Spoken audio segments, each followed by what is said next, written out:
제가 하나님 말씀 읽겠습니다. 마태복음 28장 1절에서부터 10절입니다. 안식이 다 지나고 안식 후 첫날이 되려는 새벽에 막달라 마리아와 다른 마리아가 무덤을 보려고 갔더니 큰 지진이 나며 주의 선사가 하늘로부터 내려와 돌을 굴려내고 그에 앉았는데 그 형상이 번개 같고 그 옷은 눈같이 희건을 지키던 자들이 그를 무서워하여 떨며 죽은 사람과 같이 되었더라. 천사가 여자들에게 말하여 이르되 너희는 무서워하지 말라. 십자가에 못 박히신 예수를 너희가 찾는 줄을 내가 아노라. 그가 여기 계시지 않고 그가 말씀하신 대로 살아나셨느니라. 와서 그가 누우셨던 것을 보라. 또 빨리 가서 그의 제자들에게 이르되 그가 죽은 자 가운데서 살아나셨고 너희보다 먼저 갈릴리로 가시나니 거기서 너희가 배우리라 하라. 보라, 내가 너희에게 일렀느니라 하거늘 그 여자들이 무서움과 큰 기쁨으로 빨리 무덤을 떠나 제자들에게 알리려고 다름질할세. 예수께서 그들을 만나 이르시되 평안하냐 하시는 여자들이 나아가 그 발을 붙잡고 경배하니 이 예수께서 이르시되 무서워하지 말라. 가서 내 형제들에게 갈릴리로 가라 하라. 거기서 나를 보리라 하시니라. 아멘. 오늘 하나님께서 여러분과 저에게 주시는 말씀은 마태복음 18장 1절에서부터 10절입니다. 이 말씀을 통하여 그가 죽은 자 가운데서 살아나셨느니라, 이런 제목으로 말씀을 전하겠습니다. 부활절 인사는 평소 인사와 다릅니다. 성탄절에 메리 크리스마스 하는데 부활절에 해피 이스터입니다. 이스터는 부활절이죠. 해피. 서로 우리 인사 나누실까요? 행복한 부활절 되세요. 네, 온라인으로 들어오신 분과도 서로 인사 나누시기 바랍니다. 오늘 하루 우리 주님께서 죽음의 권세를 이기시고 사단의 권세를 이기시고 승리하신 이 부활의 날에 저와 여러분 모두가 행복 가득 안고서 살아가시길 바라고 여러분의 삶에도 행복이 넘치시기를 우리 주님의 이름으로 축원합니다. 지난 3주간 동안 작정 기도에 여러분 모두 열심히 참석해 주셔서 정말 감사드립니다. 하나로 교회가 작정 기도한 이래 지금까지 제가 헤아려 보면은 최고로 많이 참석하셨습니다. 거의 성도님들 거의가 참석하셨습니다. 제가 이걸 보면서 참 우리 하나로 교회는 숫자는 많지는 않지만 그래도 어려울 때, 영적으로 필요할 때 한데 뭉치는 기도하는 그러한 저력 있는 교회다. 저는 하루하루 작정기도 새벽마다 온라인으로 사택에서 이끌어갈 때에 여러분이 그렇게 열정적으로 참석해 주시고 어떤 분들은 보면 7시 넘어 계속해서 기도하시는 것들을 보면서 제가 큰 힘을 얻고 도전을 받고 또 제가 감동을 오히려 입었습니다. 수고하신 모든 분들께 격려의 박수를 보내드립니다. 이번 작정 기도 기간에는 기도의 제목들이 참 많았습니다.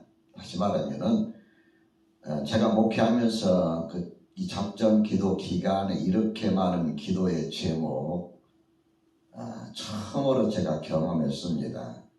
제가 그래서 많이 고심을 했습니다. 왜 이렇게 많은 어려운 일들이 성도님들 가운데에 건강으로 이렇게 좀 어려움을 겪고 있을까? 저뿐만 아니라 제 안사람까지도 이제 코로나 확진되어 가지고 있는데 제 안사람 아이도 회복을 못하고 24시간 그 말할 수 없는 통증, 말 못하는 통증 시달리고 있습니다. 그래서 이야기하다 보니까 그러한 분들이 종종 있다고 합니다.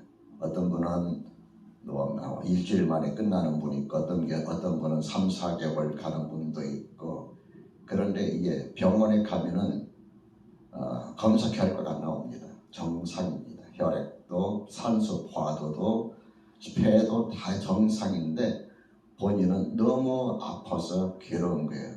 우리 사모님 웬만하면 저한테 아프다는 소리를 안 하는데 나 좀 살려달라, 정말 너무 죽을 것 같다 하는 거 보면서 야, 굉장히 심각하구나, 이런 걸 또 느끼면서 가까이 저도 뿐만 아니라 한 사람 느끼는 것도 여러분 가정들 겪는 그 여러 가지 많은 것들을 보면서 제가 무엇을 깨달았느냐 하면은 우리가 기도할수록 사탄은 더 강력하게 우리에게 도전해 오는구나. 우리가 결코 여기에서 물러서는 안 된다. 제가 목회하면서 이러한 고비들을 몇 번 겪었습니다. 근데 그때마다 참 고비를 못 넘겼던 이유가 뭐냐 하면은 기도하는 사람이 별로 없었어요. 그래서 저 혼자 기도하다가 지쳐버리고 금식하다 쓰러지고 그랬는데 이번 작정 기도하면서 여러분 이렇게까지 열정적으로 참여하면서 제가 깨달은 것은 이번에는 반드시 승리한다. 영적 승리가 이루어진다. 더군다나 이번 작정 기도 기간은 고난주간 끝나고 부활절이잖아요. 그래서 주님께서 승리하셨듯이 우리도 반드시 승리한다. 이 확신을 갖게 되었습니다. 저와 여러분, 하나라 교회는 누구도 무너뜨릴 수 없는 영적으로 세워진 능력 있는 교회라는 것을 확신합시다. 오늘 본문은 예수님의 부활 사건을 기록하고 있습니다. 예수님께서는 당신이 죽으시기 전 3번에 걸쳐서 3일 만에 죽으실 것과 그리고 3일 만에 다시 살아나실 것을 예언하셨습니다. 예수님의 제자들도 이 사실을 사실로 받아들이지 못했어요. 이게 무슨 소리가 도대체. 그러나 예수님의 이 3번에 걸쳐서 죽으심과 부활에 대한 예언을 했을 때에 이 소문들이 아마 대제사장들과 바리새인들과 서기관들에게도 들렸던 것 같습니다. 그래서 예수님을 십자가에 못 박아 죽이도록 본디오 빌라도에게 요청을 해서 십자가에 못 박히셔서 이제 돌아가셨는데 그날 저녁 때 되어서 예수님이 시신을 내려가지고 병원에다가 그 무덤에다가 아리마다 요셉의 무덤에다 안장하실 때에 대제사장들과 바리새인들이 그 총독 본디오 빌라도에게 몰려가서 이 사람이 살아있을 때 이런 일을 말했으니까 이 철저하게 경비할 수 있도록 허락해 주십시오. 너희들이 경비병들이 있으니까 데려가서 마음대로 해라. 그래가지고 이 대제사장들과 예수님 죽이는데 앞장섰던 사람들이 예수님 묻힌 무덤에 가서 봉인을 하고 아무도 훼손하지 못하도록 봉인을 하고 경비병을 세웠습니다. 그러나 주님께서는 약속하신 대로 3일 만에 금요일, 토요일 지나서 주의 첫날 3일 만에 다시 살아나게 된 겁니다. 여러분과 제가 분명히 알아야 할 사실, 확실히 믿어야 할 사실은 예수님의 부활 사건은 역사적인 사건이라는 사실입니다. 믿으시면 아멘 합시다. 여러분의 드린 첫 번째 메시지입니다. 예수님의 부활 사건은 역사적인 사건입니다. 1절에서 10절에 보면은 안식일 날은 아무 데도 갈 수가 없으니까 예수 믿었던 여인들이 예수님의 무덤에 향품이라도 넣으려고 가고 싶었는데 갈 수가 없고 안식일이 지난 첫날 새벽 일찍이 동틀 무렵 예수님의 무덤에 달려갔습니다. 이 달려간 사람들은 예수님의 제자들도 아니었어요. 예수님을 따르던 여인들이었는데 1절에 보면은 막달라 마리아. 이 막달라 마리아는 누굽니까? 7 귀신 들렸다가 예수님을 통해서 치유받고 평생 예수님이 헌신하였던 여인입니다. 그 다음에 다른 마리아 그랬는데 성경에 보면은 야고보의 어머니 마리아, 그리고 살롬의 요한나 뭐 이런 여인들이 향품을 가지고서 예수님의 시신에다가 그래도 향품을 넣어드리려고 달려갔는데 예수님께서 무덤에 안 계신 거예요. 천사들이 나타나서 하는 이야기가 너희는 무사하지 말라. 십자가에 못 박힌 예수를 너희가 찾는 줄을 내가 아노라. 그가 여기 계시지 않고 그가 말씀하신 대로 살아나셨느니라. 와서 그가 누우셨던 것을 보라. 또 빨리 가서 그의 제자들에게 이르되 그가 죽은 자 가운데서 살아나셨고 너희보다 먼저 갈릴리로 가시나니 거기서 너희가 뵈리라 하라. 보라, 내가 너희 일렀느니라. 여인들이 예수님의 무덤에 가니까 큰 지진이 나고 주의 천사가 하늘로부터 내려와서 무덤을 막았던 그 돌을 굴려내고 그에 앉아 있는 겁니다. 그들의 형상이 마치 번개 같고 그 눈은 눈같이 휘었다. 그래서 지키던 자들이 무서워서 벌벌 떨면서 죽은 자같이 되어 도망쳐 버렸고 천사들이 있는 그때에 여인들이 나타났습니다. 그 여인들에게 천사들이 이렇게 이야기했던 겁니다. 그래서 그 여인들이 너무너무 두렵기도 하고 또 예수님이 다시 살아나셨다는 말에 너무너무 기뻐서 빨리 무덤을 떠나서 제자들에게 알리기 위해서 달려갔다. 그리고 9절에 보면은 그 여인 가운데 하나, 요한복음에 보면은 마르다가 예수님을 만나게 됩니다.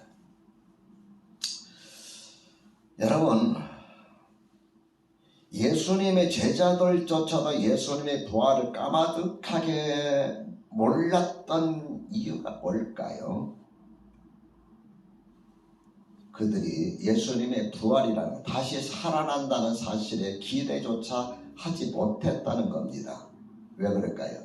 이성적으로 생각해 볼 때, 합리적으로 생각해 볼 때 어떻게 죽은 사람이 3일 만에 다시 살아납니까? 그래서 예수님께서 3번에 걸쳐서 부활을 예언하셨어도 제자들조차도 그 사실을 믿지 못하였고 여인들이 부활을 믿은 것이 아니라 예수님을 사랑한 마음, 평소에 따랐던 그 마음에 예수님의 시신에 향료라도 이렇게 부어 드리기 위해서 간 거예요. 아무도 이 사실을 믿지 못했던 겁니다. 요한복음에 보면은 예수님의 12 제자 중에 한 사람인 도마는 끝까지 믿지 못하다가 내가 예수님의 손가락, 그 다음에 예수님 찔렸던 창자로 내 손가락 넣어보지 않고 만져보지 않고는 난 믿지 못하겠노라. 그럴 때 예수님께서 그에게 나타나셔서 야 도마야 와서 너 말한 대로 내 손도 만져보고 내가 찔렸던 이것도 만져봐라. 손가락도 넣어봐라. 믿음이 없는 자가 되지 말고 믿는 자가 되라. 이렇게 말씀하시죠. 그래서 그때서야 도마가 예수님을 배웠고 나의 주님이시여 나의 하나님이십니다 라고 고백하게 됩니다.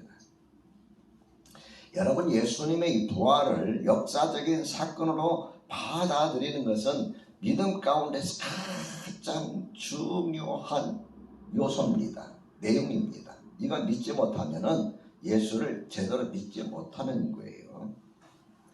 두 번째로 사탄은 어떻게 하든지 부활을 믿지 못하게 합니다. 11절에서 15절의 말씀 보면은 예수님의 부활을 거짓으로 덮으려는 시도가 처음부터 있었다 하는 것을 보게 됩니다.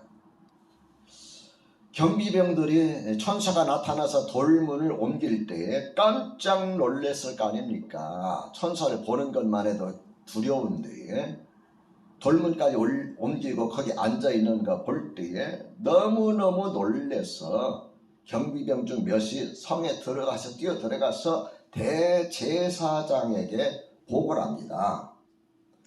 대제사장이 그들의 보고를 듣고 나서 한두 사람이 아니까 경비들이 와서 이야기하니까 이게 도대체 어떻게 되는 일이냐, 이 어떻게 처리할 것이냐, 장로들과 함께 모여서 의논한 끝에 어쨌든 입막음을 시키자. 입막음을 시키기 위해서는 어떻게 뭐가 필요합니까? 돈이 필요하잖아요. 그래서 경비병들에게 돈을 주어서 임하고만 하는데 대신 너희들은 이렇게 소문을 내라. 제자들이 이 밤에 와서 예수의 시체를 도둑질해 갔다. 우리가 잠시 졸고 자는 사이에 어느새 와서 예수의 시체를 도둑질해 갔다. 이렇게 소문을 내라. 그래서 소문을 퍼뜨리기 시작하게 된 겁니다. 이 소문을 들었던 많은 사람들이, 예수님을 따랐던 사람들도 그 소문을 듣고서 그러면 그렇지, 어떻게 죽은 자가 3일 만에 다시 살아날 수 있단 말이냐 라고 생각했어요. 저는 그렇게 봅니다. 예수님의 시신을 제자들이 도둑질해 갔다, 이런 소문을 퍼뜨렸는데요. 어떤 신학자들은, 정말 너무 과학적인 이성적인 신학자들은 이건 과학적으로 증명이 안 되잖아요. 그렇지 않습니까 여러분? 분명히 예수님께서 십자가에 달려 죽으셨을 때에 확인까지 했어요. 창으로 찔러서 옆구리를 찔르니까 옆구리에서 물과 피가 쏟아졌다고 그랬어요. 완전히 죽은 것을 알고서 그 다음에 시신을 안장을 했거든요. 근데 어떤 신학자들은 예수님께서 훌륭하신 분인 것은 틀림없다. 그러나 죽으신 예수님이 다시 나셨다는 것은 우리가 믿을 수 없는 일이다. 이것은 거짓이다. 그래가지고 그들은 뭐라고 이야기하느냐 하면은 가장 합리적인 방법을 찾았는데 그것이 바로 기절입니다. 예수님께서 잠시 기절한 거다. 밤새도록 겟세마네 동산에서 기도하시고 새벽에 탈진된 상태에서 가룟 유다 끌고 온 무장된 군인들에게 체포당하고 그 새벽 끌려가자마자 대제사장들의 신문을 당하고 신문 끝에 이 사람은 죽여야 된다, 자기들에게 결론을 내서 총독 빌라도 관저에 달려가가지고 재판을 신청해서 정식 재판도 아니고 속전속결로. 여러분 김재규 사건 때도 여러분 금방 죽이진 않았습니다. 며칠 사이에 죽인 거지요. 근데 속전속결로 그날 새벽에 동트기도 전에 총독 본디오 빌라드가 사형 언도를 내리고 그리고 예수님을 끌고 갑니다. 예수님이 십자가에 달리신 시각이 아침 9시입니다. 그리고 12시부터 하늘이 어두워지고 오후 3시가 되어서 운명하셨어요. 그러니까 신학자들 하는 이야기가 이런 과정들을 보면은 아무리 인간의 건강한 능력을 가진 인간이랄지라도 이거 배제낼 수가 없다. 더군다나 6시간 십자가에 못 박혀가지고 있을 때 그 견뎌낼 재가 있겠느냐. 기절했을 것이다. 그리고 기절한 것을 죽은 줄 알고 무덤에다가 눕혔는데, 무덤 여러분 선선할 거 아닙니까? 한밤이 되어 선선하니까 예수님께서 깨어나셨다. 그리고 깨어나시고 나서 무덤 문을 열고 나와가지고 부활했다고 이야기합니다. 이게 신학자들이 하는 이야기입니다. 예수 믿지 않으려고 하면은 어떠한 여러분 구실을 삼든지 이런 구실을 들이댑니다. 그런가 하면 또 어떤 신학자들이 한 이야기입니다. 예? 여러분 목사라고 다 예수 믿는 건 아니에요. 신학을 공부하고 성경을 연구한다고 다 예수 믿는 건 아닙니다. 예수님이 좋아서 예수님 위대한 사상가이기 때문에 성인이기 때문에 하는 거지, 정말 예수님이 하나님의 아들로 믿지 않는 사람도 있어요. 그래서 이러한 신학자들도 뭐라고 하냐면은 새벽녘 어슴푸레할 때에 여인들이 예수님의 시신이 묻혀있는 그 무덤을 찾아가다가 어디가 어딘지 모르니까 남의 무덤까지 보니까 시신이 없어졌더라. 그래서 와가지고 예수님 부활하셨다.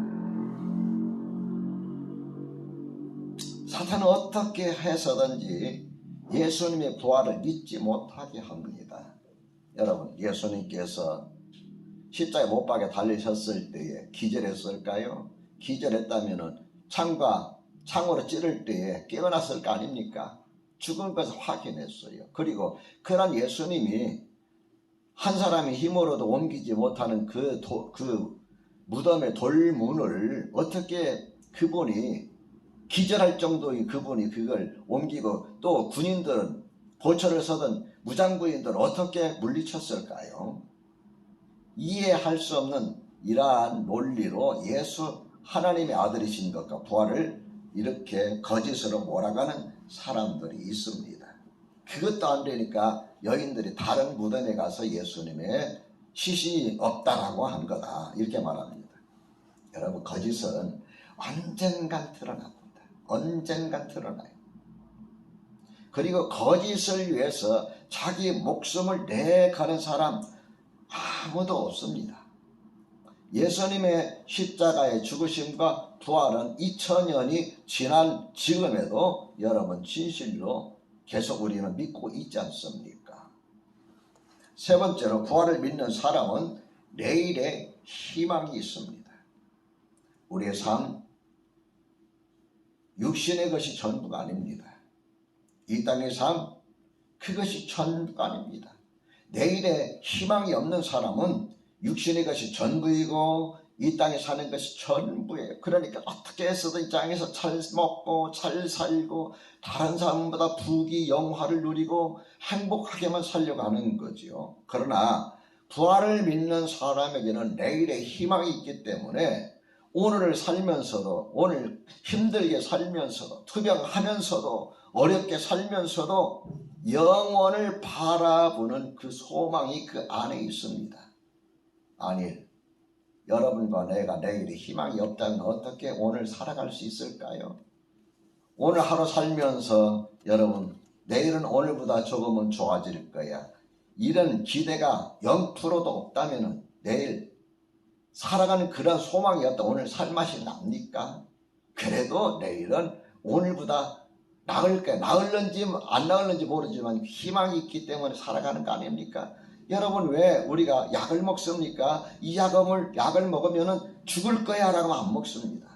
이 약을 먹으면 그래도 살아날 거야, 치료될 거야, 그런 마음으로 여러분 약을 먹지 않습니까? 여러분이 밥을 먹습니까? 밥 안 먹으면 되잖아요. 왜 밥을 먹어요? 이 밥을 먹어야 건강해서 내일을 위해서 또 뛸 수 있기 때문입니다. 내일의 희망이에요. 우리는 내일의 희망뿐만 아니라 영원한 내일의 희망을 가지고 사는 사람들이에요. 부활이 여러분과 저와 여러분에게 주시는 가장 큰 축복의 선물인 걸 믿으시기 바랍니다. 만일 부활이 없다면 우리의 믿음은 헛것이라 고린도전서 15장에서 말씀하고 있습니다. 부활이 없으면 우리의 믿음 헛것이다. 기독교의 신앙의 핵심은 뭐예요? 예수님이 나를 위해 십자가에 달려 돌아가셨다. 그리고 다시 살아나셨다. 그런데 다시 살아난 것이 여러분 거짓이라면은 여러분과 내가 믿는 믿음은 헛된 거예요. 차라리 절간에 가서 돌을 닦는 게 나을 수가 있습니다.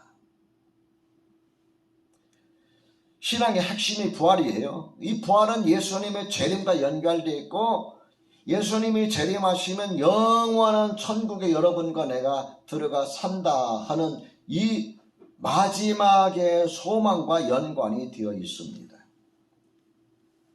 만일 예수님의 부활을 믿지 못한다면, 다시 말해 역사적인 사실로 받아들이지 못한다면 예수님이 하나님의 아들인 것을 믿지 못하는 겁니다. 예수님이 십자가의 죽으심으로 말미암아서 여러분과 저의 죄를 용서하신다는 것도 믿을 수가 없습니다. 예수님의 죽으심과 우리 죄는 아무리 연관이 없어요. 뭐 한 사람이, 위대한 사람의 죽음이 하나님과 나와의 관계 속에서 뭐 죄를 용서할 수가 있습니까? 뭐 할 수가 있습니까? 이건 인간과 인간의 관계 문제지요.